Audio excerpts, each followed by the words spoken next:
L'OTAN traverse une véritable crise. La raison? Le président américain Donald Trump envisagerait de retirer les États-Unis de l'Alliance, mettant ainsi en péril la défense collective au point de menacer sa survie. Face à cette menace, quelles solutions s'offrent aux membres européens pour préserver l'organisation et en quoi les décisions de Trump risquent-elles de fragiliser l'OTAN à ce point?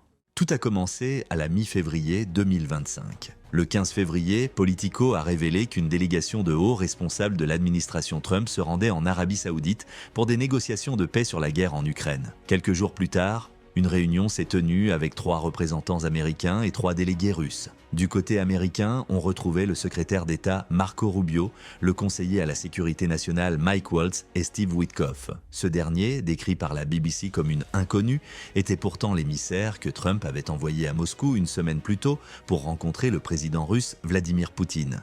Côté russe, 2 figures clés de la diplomatie étaient présentes, le conseiller en politique étrangère Yuri Ushakov et le ministre des Affaires étrangères Sergueï Lavrov.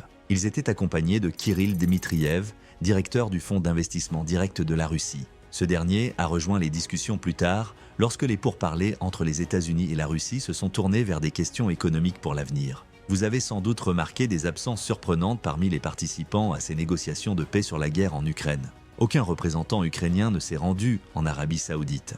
Et mis à part les États-Unis, l'OTAN n'a pas non plus été conviée. Tous deux ont été écartés des discussions, les réduisant pratiquement à un rôle insignifiant. Cette réunion a porté un coup sérieux au statut de l'OTAN en tant qu'alliance de défense collective. Plutôt que d'afficher un front uni et une démonstration de solidarité, Trump a préféré mener seul les pourparlers avec Poutine. Les répercussions de cette réunion ont également posé problème pour l'OTAN et l'Ukraine. Après que le président ukrainien Volodymyr Zelensky a exprimé son mécontentement de ne pas avoir été invité aux négociations, Trump s'est dit déçu de sa réaction. Il a ensuite violemment attaqué Zelensky, le qualifiant de dictateur et l'accusant d'une mauvaise gestion de l'Ukraine. Trump a notamment affirmé que Zelensky refusait d'organiser des élections. Si cette déclaration est techniquement exacte, les élections ukrainiennes ont bien été suspendues, elles passent sous silence un élément essentiel.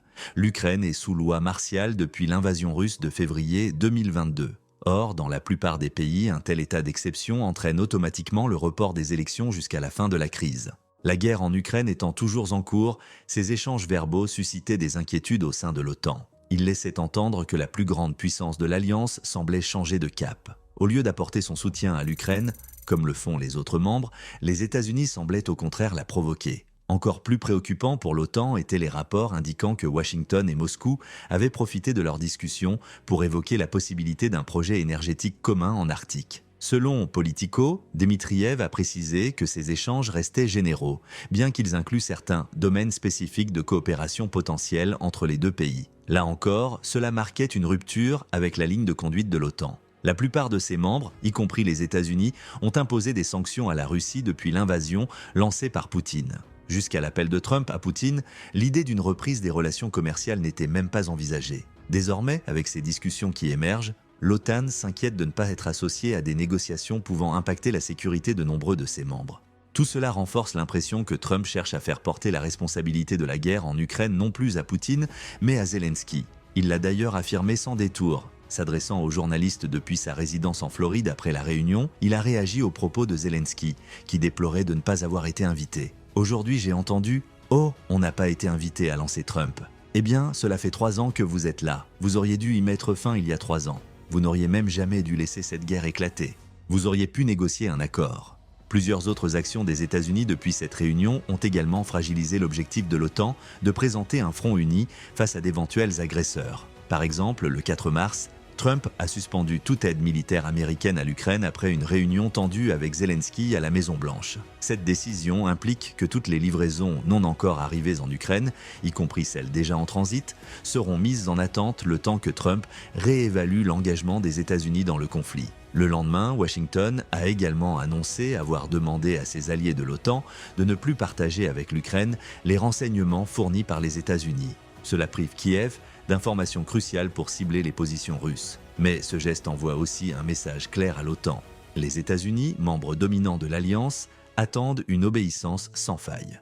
Évidemment, les États-Unis ont le droit de gérer les renseignements qu'ils collectent comme bon leur semble. Cependant, cette décision illustre une fois de plus l'éloignement de Trump par rapport à l'approche coopérative que l'OTAN a toujours privilégiée. S'il est prêt à restreindre l'accès aux renseignements, quelles pourraient être les prochaines étapes? Pourrait-il interdire aux forces de l'OTAN d'utiliser le réseau logistique mis en place par les États-Unis en Europe? Pourrait-il ordonner le retrait des plus de 100 000 soldats américains stationnés sur le continent? Pour l'instant, personne au sein de l'OTAN ne le sait avec certitude. Mais il est probable que plusieurs de ses membres les plus influents commencent à se poser sérieusement ces questions. Après l'annonce de ces suspensions par Trump, le président français Emmanuel Macron a convoqué une réunion avec les principaux chefs militaires de l'Union européenne. Ce rassemblement est en cours au moment où cette vidéo est réalisée, mais il devrait vraisemblablement permettre à ces dirigeants militaires de discuter des conséquences des décisions de Trump pour l'UE et l'OTAN. Ce n'est pas la première fois que Macron organise une telle rencontre. Quelques jours avant que les délégués de Trump ne rencontrent les représentants de Poutine en Arabie Saoudite, il avait réuni à Paris un groupe de 11 dirigeants européens pour évoquer la guerre en Ukraine. Parmi les participants figuraient le Premier ministre britannique Keir Starmer, la Première ministre italienne Giorgia Meloni et le Premier ministre polonais Donald Tusk. Le secrétaire général de l'OTAN, Mark Rutte, était également présent, soulignant ainsi que toute discussion sur l'avenir de l'Europe doit nécessairement inclure l'OTAN.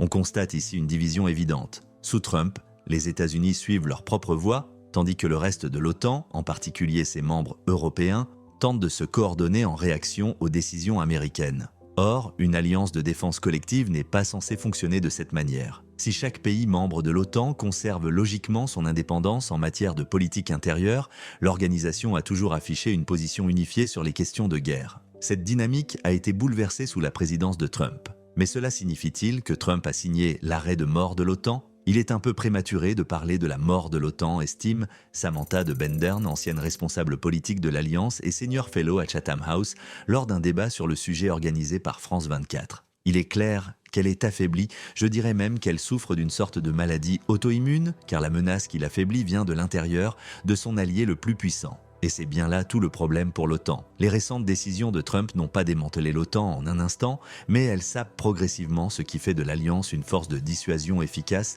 face à des puissances militaires comme la Russie. Et Trump n'est pas le seul à fragiliser l'OTAN. Plusieurs membres de son administration ont également envoyé des signaux clairs indiquant que l'Europe était désormais dans le viseur des États-Unis. Le 14 février, quelques jours avant que les représentants de Trump ne rencontrent ceux de Poutine en Arabie Saoudite, le vice-président américain J.D. Vance est monté sur scène à la conférence de sécurité de Munich. Cet événement rassemble les alliés, principalement ceux liés à l'OTAN, pour débattre de questions de défense. Mais Vance a choisi une toute autre approche. Plutôt que d'afficher un front uni, il a, selon The Guardian, lancé un brutal assaut idéologique contre l'Europe. Il a notamment accusé les dirigeants européens de museler la liberté d'expression, d'échouer à endiguer l'immigration illégale et de gouverner sous la peur de leur propre électorat. Ce qui m'inquiète, c'est la menace intérieure, a-t-il déclaré, critiquant ce qu'il considère comme un abandon par l'Europe de ses valeurs les plus fondamentales. Vance a aussi laissé entendre que les États-Unis prenaient leur distance avec l'Europe, ce qui impliquerait un affaiblissement de l'OTAN. Si vous redoutez les opinions, les voix et la conscience de votre propre peuple, si vous fuyez la peur de vos électeurs, alors les Américains ne peuvent rien faire pour vous, et vous ne pouvez rien faire pour eux. Une fois de plus, on assiste à une fracture délibérée entre les États-Unis et leurs alliés de l'OTAN. Le discours du vice-président J.D. Vance à Munich marquait une rupture nette avec le ton habituel des interventions lors de cette conférence, observe de Bendern. Il contrevient également à une règle tacite de la diplomatie américaine. Les affaires politiques internes ne se discutent pas à l'étranger. Les États-Unis ne cherchent pas à exporter leurs querelles politiques et ne commentent pas, ou peu, les problèmes internes de leurs alliés. De Bendern souligne aussi que Vance n'a fait aucune allusion aux menaces que représente la Russie pour l'Europe, ni même à l'OTAN, ce qui suggère que le continent n'est plus une priorité pour Washington. Et s'il subsistait encore un doute sur la question, le secrétaire à la Défense, Pete Hegseth, l'a dissipé le 12 février. Lors de son premier déplacement international, au cours duquel il a rencontré plusieurs partenaires de l'OTAN, Hegseth a affirmé que la sécurité européenne n'était plus l'axe principal de la stratégie américaine. S'adressant aux dirigeants de l'Alliance, il a déclaré « Je suis ici aujourd'hui pour exprimer de façon directe et sans ambiguïté que de profondes réalités stratégiques empêchent les États-Unis de placer la sécurité européenne au cœur de leurs priorités. » The Guardian note que cette déclaration avait été modifiée par rapport à une première version destinée à la presse, dans laquelle Hegseth allait encore plus loin en suggérant une redéfinition du rôle de l'OTAN, où l'Europe devrait désormais assumer l'essentiel des responsabilités de l'Alliance. Ce qui est frappant, c'est que d'un côté, les États-Unis disent à l'Europe « Votre sécurité n'est plus notre priorité », souligne de Bendern. Et de l'autre, il commence à s'ingérer dans la politique intérieure des pays européens. C'est un peu comme la politique de Schrödinger, à la fois présente et absente. Ironiquement, c'est peut-être cette contradiction qui risque de porter le coup fatal à l'OTAN plus que tout le reste.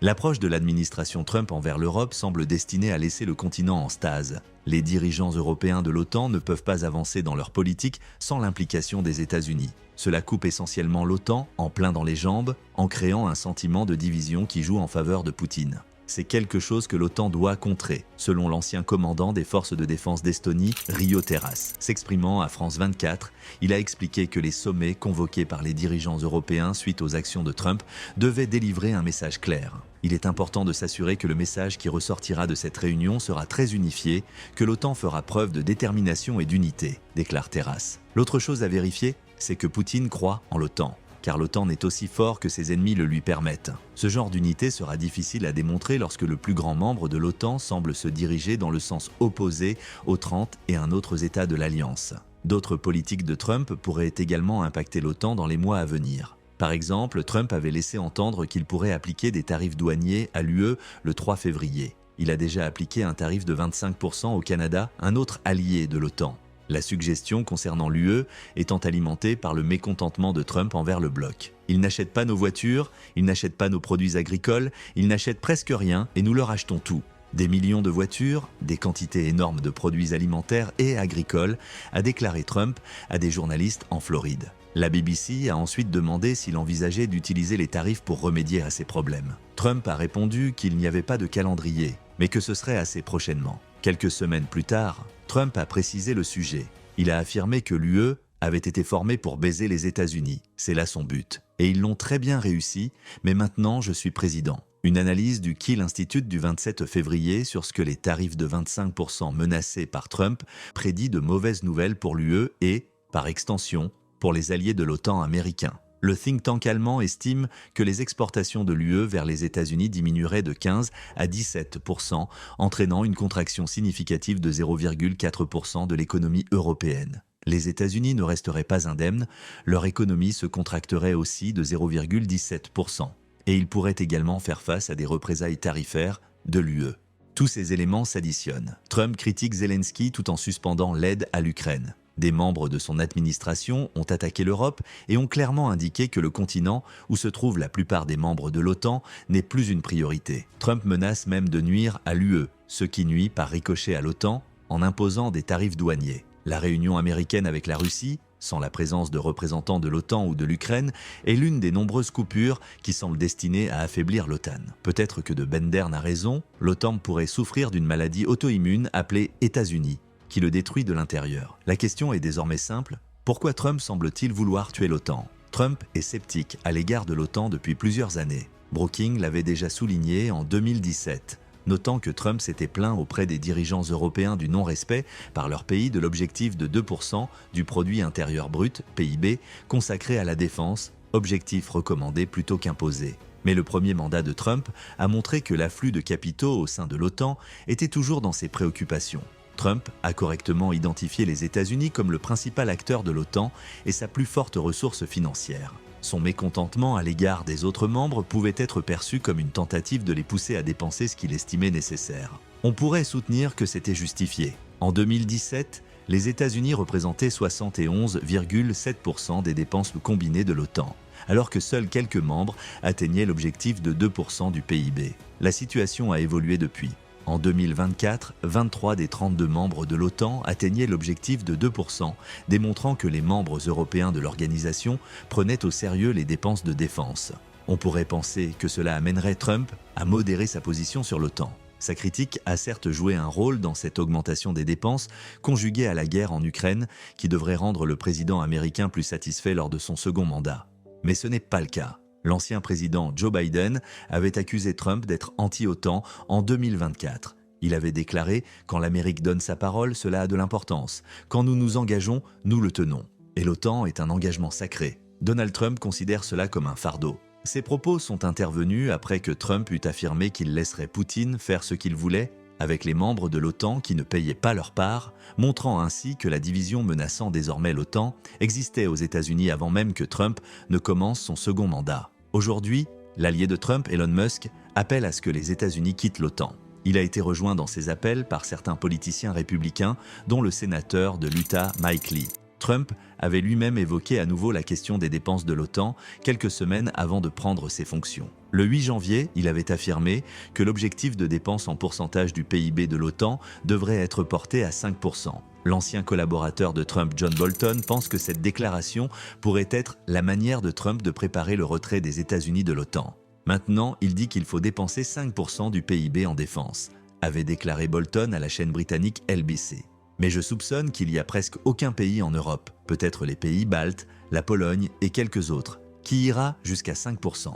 Ainsi, dans un an, si cela ne se réalise pas, Trump pourra dire « l'OTAN est aussi inutile que je l'ai toujours affirmé. Je me retire ». Cela pourrait être le coup de grâce pour l'OTAN. Un OTAN sans les États-Unis perdrait la majeure partie de sa dissuasion nucléaire, ainsi que le soutien de la puissance militaire la plus forte du monde. Ce que nous observons, avec toutes les récentes actions de Trump, pourrait être ses tentatives de préparer la sortie des États-Unis de l'OTAN. Nous ne savons pas encore comment cela se concrétisera. Et c'est là le problème pour les autres membres de l'OTAN. Comme la BBC l'avait souligné le 26 février, les membres européens de l'OTAN pourraient ne plus être en mesure de compter sur les États-Unis en tant que pilier de l'organisation. Comme le fait remarquer Armida Van Rij, responsable du programme européen à Chatham House, l'idée à l'origine de l'OTAN était ce principe d'un pour tous et tous pour un.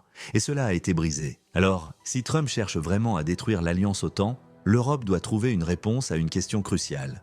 Que faire ensuite ? L'OTAN ne disparaîtra pas si les États-Unis coupent les liens. Cependant, elle sera gravement affaiblie, ce qui signifie que ses membres européens devront en faire davantage. Rio Terras souligne ce point lors du débat sur France 24. Nous avons déjà connu des moments difficiles, mais une chose est sûre, quoi qu'il arrive, l'Europe doit faire plus, déclare Terras. C'est ce que les présidents américains, à commencer par Barack Obama, ont toujours affirmé, l'Europe doit assumer davantage de responsabilités et commencer à financer sa propre sécurité. Terras a ajouté que son pays, l'Estonie, dépense déjà près de 4% de son PIB pour la défense. Toutefois, le montant en dollars n'est pas élevé en raison de la petite taille de l'économie estonienne. Les autres nations de l'OTAN, en dehors des États-Unis, telles que la France, l'Allemagne et le Royaume-Uni, doivent augmenter leurs dépenses pour protéger l'OTAN dans un avenir qui pourrait ne plus impliquer les États-Unis. Cela semble déjà se mettre en place. Le 4 mars, la présidente de l'UE, Ursula von der Leyen, a annoncé un nouveau paquet de défense européen qu'elle a nommé ReArm Europe. Ce plan en 5 étapes permettra à l'UE de mettre environ 841 milliards de dollars à disposition pour les dépenses de défense au cours des 4 prochaines années. Pour ce faire, le pacte de stabilité et de croissance, qui limite les dépenses de défense des États membres, sera assoupli, en plus de la mise à disposition d'environ 160 milliards de dollars de prêts aux États membres de l'UE. Les étapes futures incluent une révision de la manière dont l'UE dépense son budget, notamment en ce qui concerne ses programmes de cohésion, ainsi que la mobilisation de capitaux privés via la Banque européenne d'investissement et l'Union épargne-investissement. De manière non fortuite, les quelques 850 milliards de dollars de dépenses de défense ainsi générées correspondent à peu près à ce que les États-Unis dépensent annuellement pour leur armée. C'est presque comme si l'UE envisageait de combler un vide de taille américaine au sein de l'OTAN. Au-delà de ces dépenses, les membres européens de l'OTAN doivent retrouver un sentiment d'unité face aux politiques de Trump. Ce sera difficile. Les membres de l'UE ne s'accordent pas toujours entre eux. De Bendern l'a souligné à France 24, qui rappelle que les sommets organisés et proposés par Macron sont censés projeter une image d'unité. Cependant, nous avons également vu Macron suggérer d'envoyer des troupes sur le terrain en Ukraine, une proposition qu'Olaf Scholz, sortant du pouvoir, hésite fortement à soutenir. Il y a tant de questions à se poser d'abord, dit-elle. Les pays européens voudraient-ils se rendre en Ukraine pour aider à faire respecter un accord de paix qui nous est imposé en tant qu'Européens par les Américains et les Russes? Peut-être pas. Zelensky n'accepterait de toute façon pas un tel accord, puisqu'il a déjà déclaré qu'aucun accord de paix ne pouvait être conclu sans la participation de l'Ukraine. Nous sommes encore très loin de savoir ce que nous allons voir, conclut de Bendern. Et elle a raison, Trump n'a peut-être pas encore tué l'OTAN. Cependant, il a mis l'Organisation de défense collective en état d'alerte avec ses actions de ces dernières semaines. Discuter avec Poutine, sans impliquer l'OTAN ou l'Ukraine, a peut-être ouvert la voie à ces discussions. Mais la réalité est que Trump est sceptique à l'égard de l'OTAN depuis de nombreuses années et, pour certains en Europe, cela pourrait suffire à inciter l'Amérique à se retirer de la coalition à l'avenir. Si cela se produit, les membres européens de l'OTAN devront se préparer. Sinon, la maladie auto-immune, due à la division interne de l'organisation, pourrait finir par la détruire une fois pour toutes. Mais que pensez-vous de l'état de l'OTAN tant aujourd'hui que pour l'avenir? L'organisation est-elle sur son lit de mort? Ou pensez-vous que Trump maintiendra les États-Unis dans l'OTAN et ne fera que pousser à une moindre implication américaine dans les affaires européennes? Partagez vos réflexions dans les commentaires et merci d'avoir regardé cette vidéo.